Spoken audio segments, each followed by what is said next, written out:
Hello friends, आप सभी को मेरा प्यार भरा आदाब व नमस्कार। मैं हूं रियासत हुसैन उस्मानी और एक बार फिर से हमारे यूट्यूब चैनल भारत दर्पण में आपका बहुत बहुत स्वागत है। जैसा कि आज 6 मार्च 2026 है और हम जो है डेली जैसे जो महत्वपूर्ण खबरें होती हैं उन पर हम चर्चा करते हैं। उसी सीरीज को आगे बढ़ाते हुए जो है आज 6 मार्च 2026 की जो इम्पोर्टेंट न्यूज है उस पर हम चर्चा करते हैं। तो आइए शुरू करते हैं। देखिएगा, सबसे पहले हम जो है बाजार की कंडीशन को देख लेते हैं। अगर हम बाजार की कंडीशन को देखें तो देखिए, सेंसेक्स की अगर हम बात करें तो 80,015 पॉइंट पर जो है ये बंद हुआ है। अगर हम निफ्टी की बात करते हैं तो जो ये है यानी 24,765 पॉइंट पर जो है ये बंद हुआ। अगर हम बात करते हैं डॉलर की तो डॉलर की जो अगर हम कीमत देखते हैं तो 91 रुपीज 64 पैसा जो है ये कीमत हो गई है, जो कल जो है 92 रुपये लगभग 14 पैसे थी। तो थोड़ा सा जो है रुपए में थोड़ा सा मतलब जो है सुधार हुआ है। तो नेक्स्ट देखते हैं, अगर सोने की बात करते हैं यानी गोल्ड की अगर बात करें तो गोल्ड में थोड़ा सा जो है यहाँ पर मतलब स्थिति बदली हुई नजर आ रही है और 1,65,200 जो है प्रति तोला यानी 10 ग्राम जो है इसकी कीमत हो गई है। अगर हम चांदी यानी सिल्वर की बात करते हैं तो उसमें भी काफी जो है यहाँ पर मतलब बदलाव देखा गया है यानी कमी देखी गई है और इसकी कीमत जो है 2,72,300 रुपए के आसपास पहुंच चुकी है। तो ये हमने देखा यहाँ पर बाजार यानी जो मार्केट है उसकी कंडीशन क्या है वो हमने देख ली है। अच्छा, अगर हम नेक्स्ट बात करते हैं तो देखिएगा, पश्चिमी एशिया का जो महासंग्राम है उसको लेकर के देखेंगे क्या स्थिति बनी हुई है। तो देखिए, यहाँ पर अगर हम देखें तो भारत से लौट रहे ईरानी युद्धपोत को जो है अमेरिकी पनडुब्बी ने जो है हिंद महासागर में डुबो दिया और ऐसा मतलब माना जा रहा है कि उसमें जो है लगभग 80-90 आदमी जो है उसमें मारे गए हैं, है ना। ये यहाँ पर है और दूसरी बात यह है कि ईरान के विदेश मंत्री बोले कि अमेरिका इजराइल ने जो काम किया है इसके लिए जो है उसे गहरा पछतावा होगा। तो ऐसा विदेश मंत्री ईरान के कह रहे हैं। और अगर हम बात करके ईरान ने भी जो है इजरायली और अमेरिकी ठिकानों और सैन्य अड्डों पर जो है बनाया निशाना और उसमें भी जो है काफी नुकसान पहुंचाया है। तो ये देख लेते हैं देखिए। और बात करते हैं स्पेन की, तो स्पेन में जो स्थित सैन्य अड्डे हैं अमेरिका के, तो उनको जो है इस्तेमाल करने से जो है स्पेन ने मना कर दिया है ईरान के खिलाफ, जिसके चलते जो है अमेरिका ने स्पेन को धमकी दी है। तो ये यहाँ पर देखा हमने पश्चिमी एशिया का महासंग्राम की स्थिति बनी हुई है। मैं एक बार फिर से मैं बताना चाहूंगा, देखिएगा ताकि जो है इसको समझ सकें जो नए मान लीजिए व्यूअर्स हैं उनको। तो देखिएगा, हम जब देखते हैं तो ये कैस्पियन सागर जो इस तरह से बन जाता है वो कैस्पियन सागर बन जाता है। अगर हम बात करते हैं जो देखिएगा इस तरह से, है ना, ये ऐसे करके ये बन जाता है हमारा ईरान, है ना। और ईरान के ऊपर जो है ये बनेगा अफगानिस्तान और ये बनेगा ये पाकिस्तान, है ना। ये हम आते हैं इस तरह से और यहाँ पर हमारा चाबहार जो बंदरगाह है वो यहाँ है। अगर हम देखें ऐसे करके तो ये देखिएगा ऐसे करके थोड़ा बड़ा बना रहे हैं आज, है ना, पता चल जाएगा ताकि आपको। ये बन जाता है आपका इराक, है ना। ये बन जाता है ईरान और यहीं पर जो बन जाता है हमारा कुवैत बन जाता है और ऐसे करके जो है ये बन जाता है हमारा ये है आपके हरमूज जल संधि।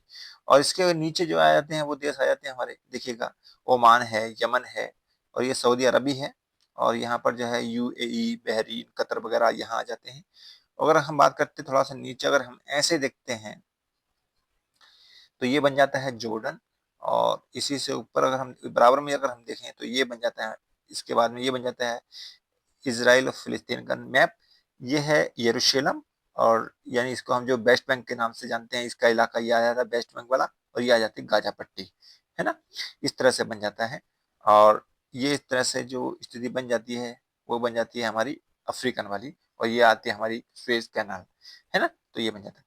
इसके ऊपर अगर हम देखें तो ये सीरिया बन जाता है जो यहाँ तक कैस्पियन सागर तक ऊपर तक मिल जाता है, बना नहीं पाए इसको। और यहाँ बन जाता है लेबनान। तो इस तरह से जो है ये हमने कंडीशन देखी कि जो है पश्चिम एशिया के कुछ जो कंट्रीज हैं उनको कैसे कैसे इसमें मतलब देखा जा सकता है ना। तो ये है। अच्छा, नेक्स्ट देखते हैं। नेक्स्ट आपकी बॉम्बे हाई कोर्ट का फैसला क्या फैसला आया है कि सुरक्षा सर्वोपरि, किसी भी स्थान पर नमाज का धार्मिक अधिकार नहीं। तो देखिएगा ये मामला जो है मुंबई शहर के जो एयरपोर्ट है उसको लेकर के आया था और उसमें जो है वहां पर जो मान के चलिए जो एयरपोर्ट है उसके आसपास में जो होता है ना, जैसे मान के चलिए ट्रैफिक के लिए जो छोटे छोटे ऑटो ऑटो रिक्शा हो या टैक्सी हो उनके लिए स्टैंड बनाया जाता है। तो वहां पर जो है एक अस्थायी शेड बनी हुई थी और वहां पर जो है जो वहां के ड्राइवर्स लोग हैं वो वहां पर जो है नमाज पढ़ने के लिए जो है अनुमति की बात मांग कर रहे थे। तो ऐसा जो है अनुमति की मांग करने के दौरान जो है बॉम्बे हाई कोर्ट ने फैसला दिया कि ऐसा नहीं हो सकता कि जो सार्वजनिक जगह है और सार्वजनिक जगह पर जो है इस तरह की नमाज पढ़ने या इस तरह की जो मतलब क्रियाएं हैं उनको जो है अनुमति नहीं दी जा सकती। तो ये बात कही है।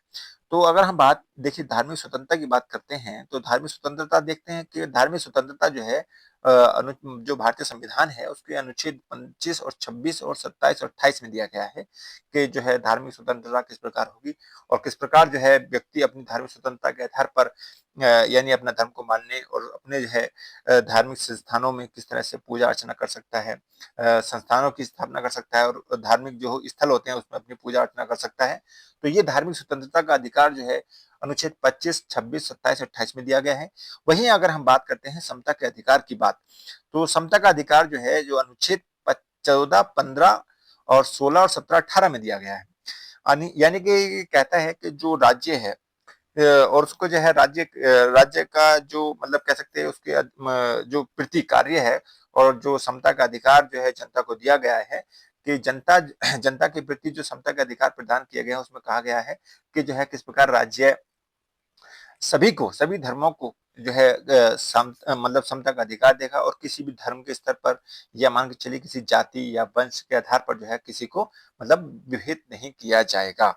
तो जहां तक अगर हम बात करते देखिएगा ये अच्छा फैसला है क्योंकि ऐसा देखिए चाहे वो कोई भी सार्वजनिक स्थान हो तो वहां पर किसी भी विशेष मतलब धार्मिक अगर हम बात करें धार्मिक जो पद्धतियां हैं उसको अगर जैसे चाहे वो नमाज पढ़ने की बात हो या फिर पूजा अर्चना करने की बात हो या किसी भी तरीके की ऐसी धार्मिक जो मतलब क्रियाकलाप है उनको करने देने की अनुमति नहीं देनी चाहिए। तो ऐसा ही है। इसमें चाहे नमाज की बात क्यों नहीं हो, चाहे अन्य की बात हो, है ना? इसमें जो है किसी को भी किसी भी प्रकार की जो है मतलब ऐसा करने से जो है अनुमति नहीं देनी चाहिए। लेकिन जहाँ तक अगर हम बात करते हैं विभेदीकरण की, तो देखिएगा जहाँ तक देखिए नमाज की बात तो ठीक है कि अगर मान के चलिए ऐसा कर रहे हैं तो गलत कर रहे हैं। लेकिन जो है किसी भी धार्मिक चाहे वो हिंदू धर्म हो या सिख धर्म हो या कोई भी धर्म हो, तो इस तरह से जो है कोई भी कार्य करने की जो अनुमति नहीं दी जानी चाहिए। लेकिन समाज में हम देखते हैं ये विभेदीकरण जो है स्पष्ट रूप से देखा जा सकता है। चाहे वो हमारे जो नॉर्थ इंडिया के पार्ट हो या साउथ इंडिया के पार्ट हो, कहीं भी हम देख सकते हैं। तो ये जो है विभेदीकरण अगर हम बात करते हैं, तो ये जो है सरकार की स्थिति को देखकर जो है हम कह सकते हैं कि वहाँ जो है सामान्य रूप से देखा जा सकता है ना? तो देखिएगा अगर नेक्स्ट देखते हैं। रूस और अमेरिका जो है भारत को तेल और गैस देने को राजी, अगर भारत के सरकार के पास केवल 50 दिनों का पेट्रोलियम उत्पाद भंडार है। तो देखिएगा जैसा कि पिछले यानी 1-2 दिन पहले ही हमने चर्चा की थी कि जो है भारत के पास जो है लगभग 60 दिनों का जो है लगभग 60 से 70 दिनों का जो है मतलब कह सकते हैं ईंधन है और उसी को लेकर के जो है बड़ी चिंता का विषय बना हुआ है। और मतलब वर्तमान कंडीशन ये है कि भारत सरकार के पास जो है लगभग 50 दिनों का पेट्रोलियम जो है उत्पाद भंडार बचा हुआ है। इसी के चलते जो है जो वहाँ पर रूस से और अमेरिका से जो है तेल और गैस खरीदने की बात की गई थी, समझौता किया गया था, तो अमेरिका और रूस ने जो है इसको मान लिया है। और जहाँ तक जो है इसकी स्थिति की बात है कि खाड़ी देशों में विशेषतः कतर और सऊदी अरब में जो गंभीर स्थिति के चलते जो है पेट्रोल उत्पाद के जो दाम हैं वो अत्यधिक बढ़ गए हैं। जिसके चलते वहाँ से जो है वहाँ जो पेट्रोलियम उत्पाद है वहाँ की तो आवाजाही बिल्कुल मतलब एक प्रकार से नगण्य ही हो गई, शून्य हो गई है। तो इसलिए जो है ऐसा स्थिति बनी हुई है और पेट्रोलियम जो उत्पाद है उनके जो दाम है वो दिन प्रतिदिन बढ़ते जा रहे हैं। तो क्योंकि मैंने कल भी बताया था आपको जो है उसके किराए में जो है लगभग जो है 175% की जो है वो वृद्धि हो चुकी है ना? तो ये था। अच्छा नेक्स्ट देखते हैं। नेक्स्ट हमारी जो खबर है वो है मोबाइल विश्व कांग्रेस को लेकर के, जो मोबाइल विश्व कांग्रेस हुई बार्सिलोना यानी स्पेन में, उसको लेकर के है। यानी 2 मार्च 2026 के मध्य 2 मार्च से 5 मार्च के बीच जो है ये मोबाइल विश्व कांग्रेस का आयोजन स्पेन के बार्सिलोना में किया गया। और इसका मुख्य उद्देश्य क्या होता है? इसका मुख्य उद्देश्य देख लेते हैं कि इसका मुख्य उद्देश्य जो है वैश्विक स्तर पर डिजिटल जो कनेक्टिविटी है उसको बढ़ाना, इमर्जिंग टेक्नोलॉजी को बढ़ाना और भविष्य के जो सुरक्षित एवं समावेशी नेटवर्क है उसको जो है बढ़ाने की बात करता है, यानी बढ़ावा देना होता है। तो ये हमने मोबाइल विश्व कांग्रेस की बात की जो बार्सिलोना यानी स्पेन में हुई। अगर हम थोड़ा सा यहाँ पर मैप देखें तो किस तरह से स्थिति बनती है इसको देख लेते हैं थोड़ा सा। देखिएगा, अगर हम यहाँ से शुरू करें, ये आ जाता है हमारा इस तरह से। यहाँ अगर हम बात करते हैं ये बन जाता है स्पेन, है ना, पुर्तगाल सॉरी स्पेन, ये वाला स्पेन बन जाता है। अगर हम बात करते हैं ऐसे करके तो ये बन जाता है हमारा ऐसे, है ना, ये बन जाता है फ्रांस, कुछ इस तरह से फ्रांस बन जाता है ना, ये फ्रांस बन जाएगा। इसके ऊपर अगर हम देखें छोटे छोटे दो देश बन जाते हैं, ये वाले देश, है ना, ये बेल्जियम, ये वाला बेल्जियम हो जाता है और ये नीदरलैंड हो जाता है ना। अगर हम बात करते हैं देखिएगा ये आ जाता है हमारा ऐसे करके, जो हम देखते हैं तो ये देखिए ये आता है और इस तरह से जो है ये बन जाता है हमारा इस तरह से, ये जर्मनी बन जाता है, जर्मनी, है ना, ये जर्मनी बन जाता है। अगर हम बात करते हैं ये बन जाता है हमारा पोलैंड, है ना। इसके बाद में अगर हम देखेंगे पोलैंड के ऊपर जो लिथुआनिया वगैरह आ जाते हैं, और अगर हम बात करते हैं लिथुआनिया के ऊपर जो है लाटविया वगैरह, और इसी के बराबर बराबर जो है वो देश बन जाता है बेलारूस, है ना। बेलारूस और नीचे देखेंगे तो वो बन जाता है आपका यूक्रेन, ये यूक्रेन आ जाता है, यूक्रेन, है ना, ये यूक्रेन आ जाता है। अच्छा, अगर हम नीचे देखेंगे थोड़ा सा नीचे आ जाएंगे ऐसे करके यहाँ से, तो ये जो राज्य यानी स्टेट मतलब कह सकते हैं देश बनता है वो है स्विट्जरलैंड, और ये बन जाता है हमारा ऑस्ट्रिया ऐसे करके बन जाता है, और चेक गणराज्य ये बन जाता है। इसके बाद में अगर हम देखें ये स्लोवाकिया बन जाता है जो आपका ये देश है। इसके बाद में ये हंगरी बन जाता है, हंगरी को देखेंगे। और नीचे को अगर हम देखें स्विट्जरलैंड से ऐसे करके जो देश बनता है वो बनता है हमारा इटली, ये इटली बन जाता है। तो ये हमारा देखिए यहाँ से शुरू करते हैं, ये पुर्तगाल हो गया, ये स्पेन हुआ, ये फ्रांस हुआ, ये जर्मनी हुआ। अगर हम बात करते हैं ये पोलैंड हुआ, ये बेलारूस हुआ, ये यूक्रेन हुआ, है ना। इस तरह से कंट्रीज बन जाते हैं। और ये जो छोटे छोटे देश हैं ये है आपका बेल्जियम और ये है आपका नीदरलैंड, है ना। और इसी के जो अगर हम बात करते हैं वो इस तरह से बन जाता है ये और ये, है ना, ये और ये, है ना, ये आयरलैंड है और ये आपका किंगडम, यूनाइटेड किंगडम है ना। तो इस तरह से बन जाता है। ये है हमारा अगर हम बात करते हैं विस्के की खाड़ी है, ये विस्के की खाड़ी हो जाती है, और स्पेन जो है यहाँ है। और इसी में जो है स्पेन की अगर हम बात करते हैं इसकी कैपिटल जो है वो मैड्रिड है, ये मैड्रिड आ जाती है। पुर्तगाल की अगर हम बात करते हैं देखिए पुर्तगाली है, इसकी कैपिटल क्या है, लिस्बन है ना। और फ्रांस की क्या है, पेरिस है। जर्मनी की देखेंगे वर्लिन है। और पोलैंड की वार्सा है। इस तरह से बेलारूस की देखेंगे तो मिन्स्क है ना। और यूक्रेन में तो आप जानते हैं कि कीव जो है बहुत फेमस रहा, और उसमें जो है लगातार जब रूस और यूक्रेन में युद्ध चला था तो कीव पर कितने हमले हुए, तो कीव जो है यूक्रेन की कैपिटल है ना। चेक गणराज्य की अगर हम बात करें जो है इसकी कैपिटल है आपकी प्राग, ये प्राग आ जाता है। ऑस्ट्रिया की बात करें तो वियना आ जाता है। और स्विट्जरलैंड, ये जो है स्विट्जरलैंड की बात करते हैं ये स्विट्जरलैंड है, वर्न आ जाता है इसमें। ऑस्ट्रेलिया हो गया हमारा, हंगरी बुडापेस्ट आ जाता है। इटली में देखेंगे तो रोम, है ना। तो ये है, इस तरह से बन जाते हैं कंट्रीज। अच्छा, नेक्स्ट देखते हैं। नेक्स्ट हमारा भारत जापान के बीच जो है वो द्विपक्षीय स्वैप समझौता जो है वो बीएसए का नवीनीकरण किया गया है। ध्यातव्य है कि उक्त बीएसए समझौता यानी बायलैटरल जो स्वैप एग्रीमेंट है उसकी मूलतः जो स्थापना की गई थी, यानी मूलतः जो शुरू हुआ था वो 2018 में शुरू हुआ था। और इसको जो है 2018 में, मतलब सॉरी 2018 में नहीं, 2005 में, 2005 में शुरू हुआ। और 2018 में जो है इसकी क्या क्या किया गया, इसको रिन्यूअल किया गया, और फिर 2020 में इसको रिन्यूअल किया गया। इसके बाद जो है अब फिर से यानी 2026 में इसको जो है फिर से रिन्यूअल किया गया है। अगर हम बात करते हैं यह क्या है, करेंसी एक्सचेंज की व्यवस्था है जिसके तहत जो है लगभग 75 अरब डॉलर, अगर हम बात करें अमेरिकी डॉलर की कीमत तक, ये दोनों देश जो है एक दूसरे की करेंसी का विनिमय में प्रयोग कर सकते हैं। यानी अगर हम मान के चलें कि 75 अरब डॉलर का अगर व्यापार करना है तो ये दोनों देश जो है, यानी जो जापान जापान अपनी करेंसी और इंडिया जो है अपनी करेंसी में एक दूसरे को एक्सचेंज प्रयोग कर सकते हैं। तो यहाँ पर ये है। अगर हम देखिए बात करते हैं जो जापान है तो उसको देखकर समझ लेते थोड़ा सा। तो देखिएगा अगर हम ऐसे बनाते हैं ये आ जाता है हमारा इस तरह से, ये, है ना। तो ये बन जाता है हमारा रशिया वाला पार्ट, है ना, ऐसे करके ऐसे करके।